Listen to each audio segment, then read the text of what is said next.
When a disaster strikes, we turn to organizations like the Office of Disaster Preparedness and Management and municipal corporations for state-sponsored relief efforts.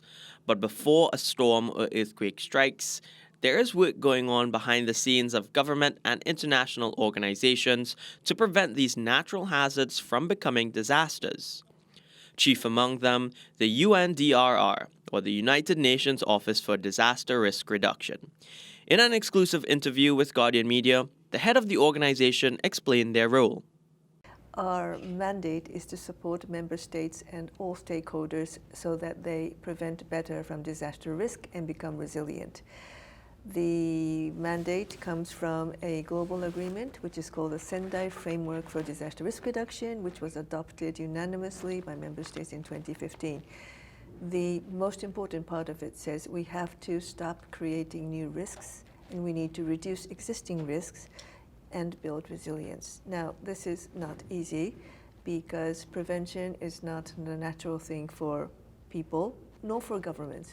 We are more busy responding to disasters. Responding to disasters is, of course, very important, like what happened right now, what is happening right now in Turkey and Syria. We need to respond as much as possible, search and rescue, and then make sure that the people who have been injured are taken care of, etc., etc. But the point is, not all hazards have to become disasters. They don't have to devastate, and that's where we come in. We support member states, governments, so that they have a plan for prevention. They have a plan for reducing their risk from hazards, from vulnerability, from exposure. We help them make their infrastructure resilient. We help them have not only policies, but rules and regulations, legislations around prevention. And we bring in the stakeholders, which means non-governmental, private sector, civil society organization, academia, science and technology, youth, and we ask the governments to create a national platform so that the voices of all these groups, and importantly, what we call the vulnerable groups, women and girls, persons living with disability, their voices are reflected in the plan for prevention so that we don't leave no one behind.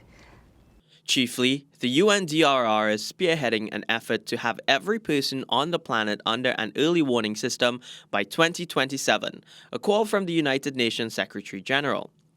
At the first regional launch of the Early Warning System for All initiative this week in Barbados, Mizutori said 3 efforts must be made simultaneously for the $3.1 billion initiative to succeed globally. International support with current assessments of early warning capabilities and granular data for countries, a regional collective effort, and the political will at national and community levels. In tomorrow's newscast, Mizutori explains the progress of these pillars in the Caribbean. Kalain Hosein, CNC3 News.